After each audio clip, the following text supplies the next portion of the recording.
Good day, students. Welcome to another GeoGebra class. In this class, we'd like to talk about triangles, more specifically the right angle triangle. And then we'll talk about circles, the circle tool, and then the options that are available under the circle tool. And then we'll also talk about the tangents and normal of a curve, but we'll be using the circle to do that. All right, so before we begin, we always customize our graph sheet and our algebra view.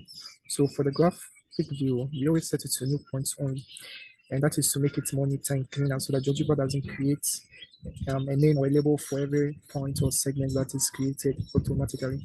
And then for the algebra view too, we change it to we change the source objects to objects type instead of the construction order. Okay, and this is not compulsory. We do it to make GeoGebra arrange everything based on the object type so we can see the object types much easier. All right, so let's start. So the first thing we want to talk about is the right angle triangle. We know there are 4 types of triangles. We have the equilateral, the scalene, the isosceles, and then the right angle triangle. Okay, now the right angle triangle is of more interest to us in GeoGebra because it's the only triangle that you can draw with just 2 coordinates. Okay, you just need 2 coordinates to draw a right angle triangle. All the other triangles, you need all the 3 coordinates to be able to draw the triangle. And once you have the 3 coordinates, you should be able to draw it with 2 coordinates. Okay, I'm going to show you an example of that. Okay, so first of all, let's pick some points and then let's try to draw a right angle triangle. So the first point we want to pick is 3, 0. So the point 3, 0. And then the second point we want to pick is 0, 4. So 0, 4. Now we have 2 points here. Okay, the reason why we can draw a right angle triangle with just 2 points is that the right angle triangle is formed when there is when 2 perpendicular lines intersect. So the x and the y axis are perpendicular lines. So as a result, we have this 90 degrees, and that is the main feature of the right angle triangle. So whenever there are perpendicular lines, okay, the 90 degrees angle formed here, you can always form right angle triangle on that perpendicular lines. Okay, and that's what we are trying to do here. So we have the x and y axis as perpendicular lines, so we can form a right angle triangle on these perpendicular lines. So you can almost guess the third coordinate just from watching this. Okay, you can guess the third coordinate of the right angle triangle that you are going to draw, and that's going to be the origin, because this is where the 90 degrees angle is going to be formed. So that's where the third coordinate will have to be for this to be a right angle triangle. So when you have your 2 points, the intersection of the perpendicular lines, and that will be your third coordinate. So in this case, we're going to use the intersect tool, even though we know it's the origin, but let's use the intersect tool. And then the lines here are the x-axis, and the other object is the y-axis. So this is how you enter x and y-axis in GeoGebra. Okay, so you can get our third point, which is at the origin. Now, once you have all your points, you can use the polygon tool to just draw your right angle triangle over your points. You see my algebra, everything is sorted out. We have our point segments and then triangle. Okay, you know that a polygon is from an enclosed line segments where line segments are closed. Okay, that's why we have these segments here, and a triangle has 3 of these. So this is our triangle. We have T1 equals 6. So this T1 equals 6 is the area of the triangle that GeoGebra automatically calculates for you. So once you start working, once you draw any polygon, GeoGebra automatically calculates the area for you. Okay, now suppose that is not done. There is always an area tool here, which will display the area of the shape. So when you click in the triangle, the area is displayed. Okay, and it's the same area that GeoGebra calculates.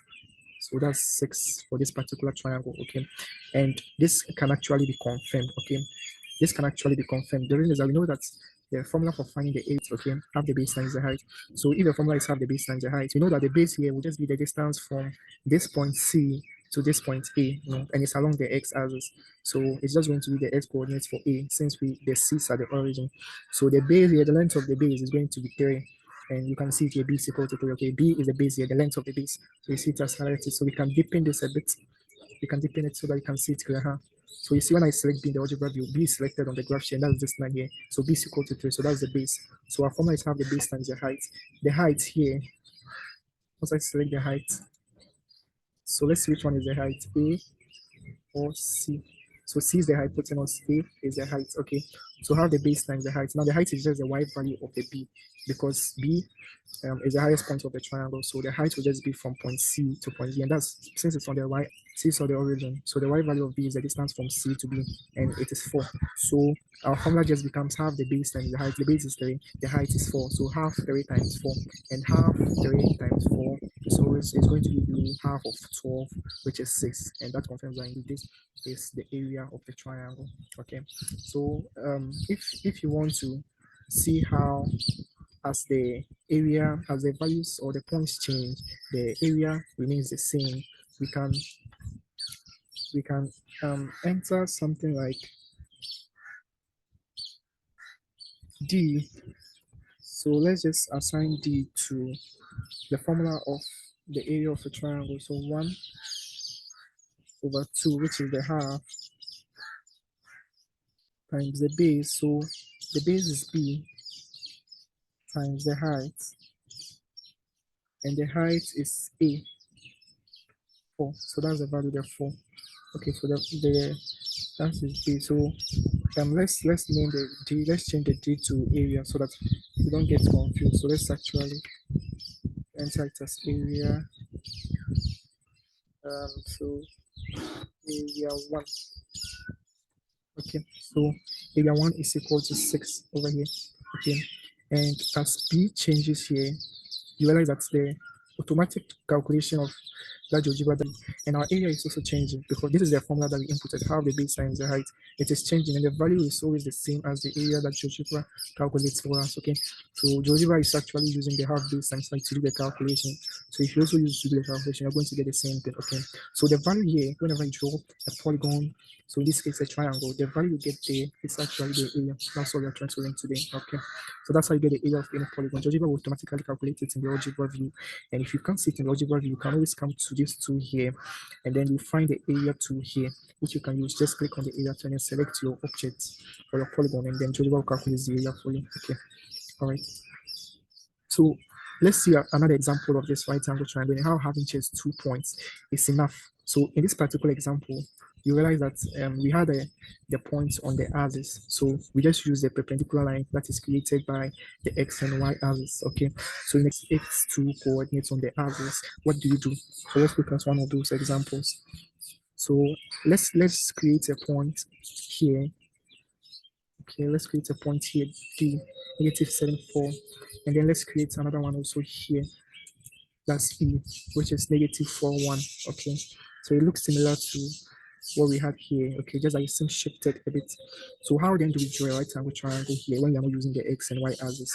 So since we are using the eye of perpendicular lines, that means we are going to have to draw a line through D and then a line through E as well. Okay, so what I'll do is that I'm going to go to the input field, enter line. Now I have a lot of options here, but the option that will be most useful for me right now, because I have only one point. Okay, so I'm going to choose a point and then parallel line, because you realize that if you're not on the x and y axis, then any other line that you draw, before, if you want it to be perpendicular, then it has to be that parallel to the x axis or parallel to the y axis. Okay, so that's the concept I want to use. So if I use point and parallel line for D, so if I enter point D, the line through D, I want the line through D to be parallel to the y axis. Okay, so the y axis. Okay, and I get this straight line here. So this line is parallel to the y axis. Okay, when you do this like this, your line will be parallel to the y axis, and it will be accurate, rather than trying to draw a straight line through D without actually measuring to see whether it is actually parallel to the y axis or not. Okay, so use this to get a parallel line through D that is parallel, a line through D that is parallel to the y axis, and then we can do the same thing for E by inputting line again and then selecting point and parallel line. So this time our point is going to be E, and then the line, we want it to be parallel to the x axis. Okay, so that we can get the horizontal line, so parallel to the x axis, and then we have this here. Okay, so we are not done. We need to find the coordinates, the third coordinate, because we know we need 3 vertices to be able to draw a triangle. So the third coordinate is just the intersection of these perpendicular lines. So we use the intersect tool, and then we just pick object. Now the lines are here. Okay, you can see the lines here. So line, we have F and G. Those are the 2 lines. So the first one is F. and then the second one is chain. When I hit enter, I get my new point F, which is at the intersection of the perpendicular line. Okay, where the perpendicular lines intersect. So then I can use my polygon tool in my input field without even using the toolbar. And then I can go to the third option, which says points, then comma, dot, dot, dot, comma, points. Okay, that lets you to list out the points of your polygon. So my first point would be D, then my second point would be the F, and then my last point is the E, and then that's the right angle triangle we have here. Okay, so at this point we can unselect our lines, the main lines that we drew. We can deselect them like this, and then we have a right angle triangle here. Now, since we didn't do this 90 degrees over here, and that's this is actually perpendicular line, so let's go to area here. We'll see angle here. Click on angle, select the triangle, and then you see the angles are calculated for us. So when you do the same thing here, you get the same result. Okay, so you see that here, because I shifted B a bit, so you see that the angle is no longer 90 degrees. Okay, but here we have the 90 degrees angle here, and then this is 45, this is 45. Okay, so this is how you draw a right angle triangle. So because I shifted B for this one, you no longer have a right angle triangle here. Okay, so unless I move B back to its original state, and then we can have a right angle triangle here. So I think we will have to do that. So where's B? So let's go to B, and then let's change B back to the initial value it had. Okay, so I think the initial value was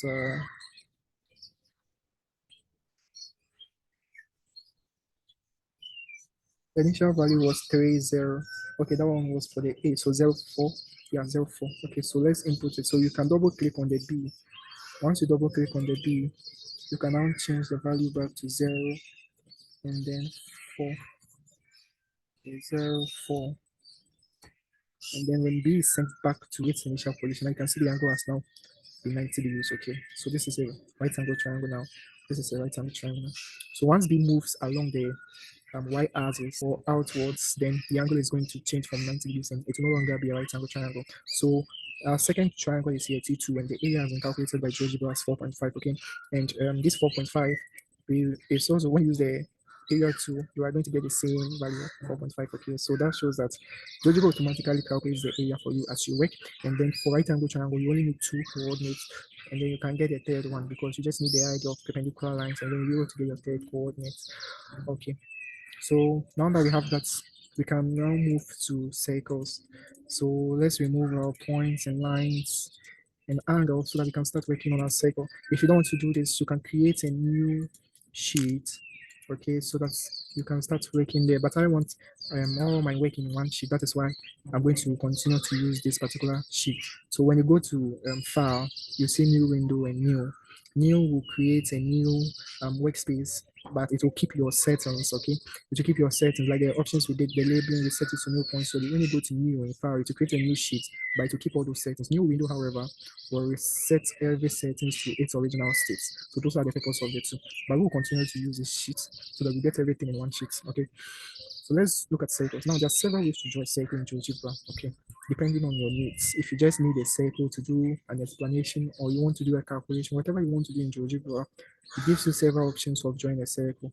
When you come to the circle toolbar, you find all those options over here. You have a circle with center 2 points, circle with center and radius, compasses, circle through 3 points, semicircle, circular arc, circumcircular arc, circular sector, and then the circular sector. Okay, these are all different tools that you can use to help you draw a cycle or circle related items. Okay, so for the first one, all these things are self-explanatory.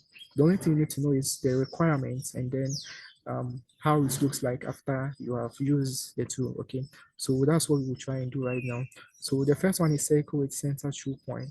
Now when you use the toolbar, you don't necessarily need any points on the sheet. You can click anywhere.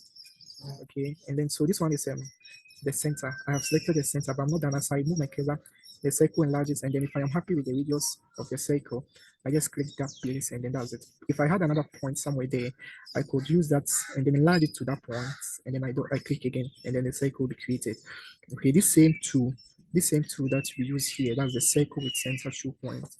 You can use that same tool in the input field, but it's more better if you have your 2 points there already created.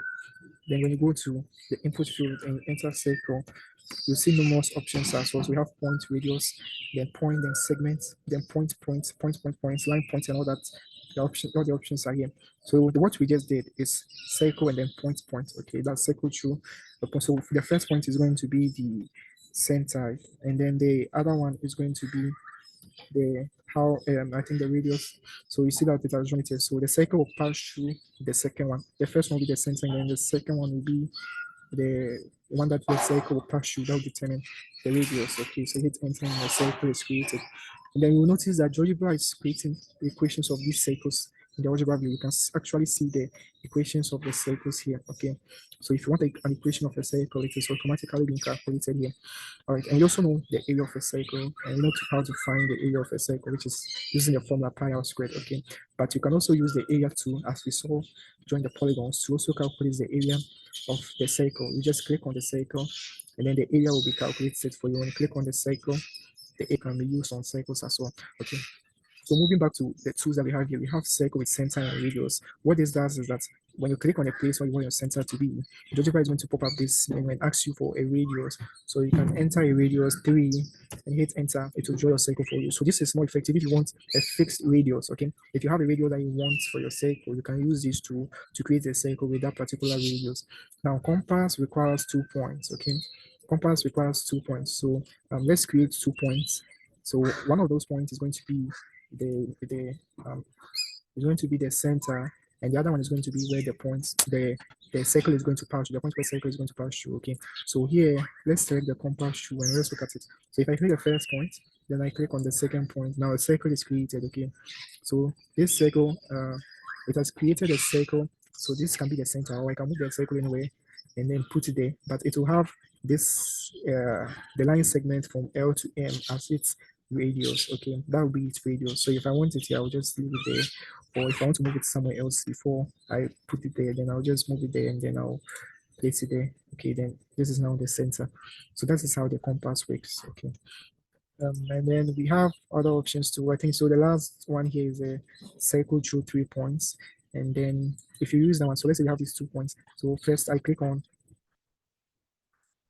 the first point here, and then once I click on the second point, so when I start with my cursor, GeoGebra will now start recommending the circle for me. Okay, that's how circle through 3 points work. After clicking the first circle, even though you've inserted your 3rd point, and once you're okay with the size of the circle, you can always click, and then the 3rd point will be inserted. Okay, so this is some circles. Okay, the rest of the tools is just circle related tools like semicircle. So say you don't want a full circle, you just want a semicircle. You can use the semicircle to click 2 points, and then you can connect the line segment here from I to J, and then you have a semicircle. Okay, so if you're working with semicircle, you can do that as well.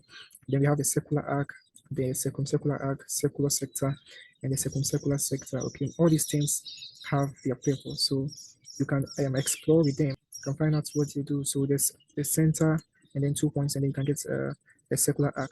Okay, so all the things that you know in circles can be performed using the GeoGebra app. All these things you know them from circles. Okay, so this GeoGebra app helps you to create them graphical view and to create them and then be able to work with them to do whatever you are trying to do. Okay, that's the purpose of these tools. And all these tools that you can use the toolbar to do, you can also use the input field here to do all of them as well. Okay, so we have done up to circular arc, so you can also explore this remaining 3 and then get to know what they actually do, so you can use them to whenever you're working with circles. All right, so let's do the last thing, which is the tangent. The tangent, the normal, and tangents and normal. Okay, let's do the tangents and normal, and then we'll end the class. All right, so I'm going to deselect all these points because I want to keep with graph sheets. You can use the new under the file to get your new graph sheet, but I'll keep working on this one. So in order to get so we want to use tangents and normal. Okay, so first I'm just going to draw a curve here, I mean a circle, and then I use the circle to, but I want the center to be somewhere here, and I want it about this big. Okay, so I can move R around. Okay, when I move R around, you realize that the circle is increasing or decreasing. That means R determines the radius of the circle. R determines the radius of the circle. So and then you need a point and then you need the tangent line, okay? And there's an inbuilt function called tangent that you can use to create the tangent line.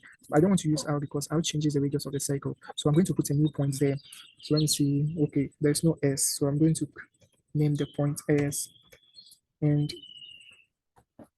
okay, so rather than doing that, I'm going to create a point by using the point command. And then you see there's a first option is point and then object. So it's like it's putting a point on the object. So when I select that, I put my point on the circle. So I need to go to conic section, the conic, and then this is the circle on C1. Okay, so C1 in GeoGebra means C underscore 1. So I'm putting a point on this curve. So once I hit enter, the point is created S. Now look at this S. R was moving the radius, changing the radius of the circle. But this S is not changing the radius of the circle, but I can move it around the circle. Okay, now you see how useful this is in a bit. But for now, let's just create our tangent line.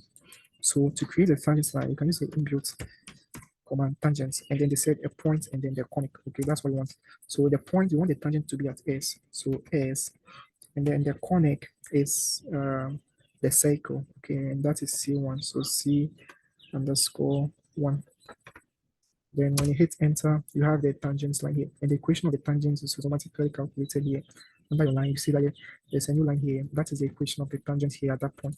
So we can get it in the standard form, which is y equals mx plus c. So this is the gradient of the tangent. And we did gradient into details in our previous class. So we won't focus much on gradient now. Okay.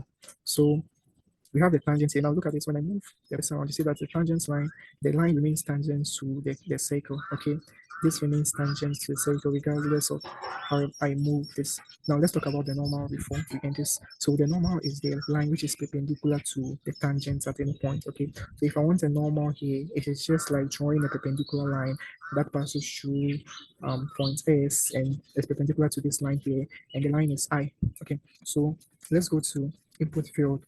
And then let's select perpendicular line. So we want perpendicular to, or the perpendicular command, perpendicular line. So we want point and then line.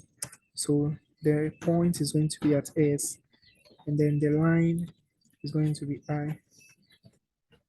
And hit enter. Okay, so that means that this, what you're actually seeing here may not be I, it may be L rather. Okay, it's not capital I. So let's small L. Okay, so that's it. So this is our normal, and this is normal because we use a perpendicular 2, and then the perpendicular 2 gives us perpendicular, creates perpendicular line. Now we know the normal is always perpendicular to the tangent, and the tangent is perpendicular to the normal. So once we create a normal line through the same point, that is a perpendicular line that is perpendicular to the tangent, that line is called the normal line, and this is the gradient of the normal. So let's also put that gradient in the standard form, y equals the equation of the line in standard form, that's y equals mx plus c, and then that gives us the gradient here to be negative 0.58. There's actually a nice relation between the gradient of the tangent and then the gradient of the normal, which is that one is the negative reciprocal of the other. Okay, so if I do, so this is the first one, L here, that's y equals this gradient here is the gradient of the tangent, and this negative 0.5 is the gradient of the normal. So if I take the negative reciprocal of one, I should get the other one. So for example, if I do negative 1 over, that's the reciprocal 1 over, then 1.73, I should get negative 0.58. So let's see what we get. Once I hit enter, a new number is created here, n equals negative 0.58, and that's the gradient of the normal. So this it. So the same way, if I do negative 1 over negative 0.5, you see that the gradient of the normal is the negative reciprocal of the tangent, and the gradient of the tangent is the negative reciprocal of the normal, and the product of the two gradients is always going to be the negative one. So let's confirm that one. 1.73 times negative 0.58. Once I hit enter, I get this new number here, negative 1. So the product of the gradient is always going to be negative 1. All right. So this is all I want to do today. And then in further classes, we are going to continue on more things that we can use the GeoGebra to do. Okay. So when I switch the animation on here, you can see that the point is moving around the circle. The tangent remains the same. This line remains the tangent of the circle because it's at this point, and this point is still on the circle. So the tangent or this line is still the tangent. And as long as this line is the tangent, the line here passing through the circle is the normal. Okay, the normal of this tangent because it's the perpendicular line to the line to this line, the tangent line. So we have this nice animation here going on as the point moves around it. The normal, okay, it passes through the radius, and it's actually if part of it is the diameter of the circle. Okay, you can see it passes through the radius because it passes through the center, and then it passes through the circle again at the other end. So part of it is the radius, part of it radius here. You get the diameter is the different places we can have our tangent line, and then the normal that will be to it. Okay, all right. So there are lots of things we can cover other stuff as well. So thank you very much. We meet in the next video. Thank you.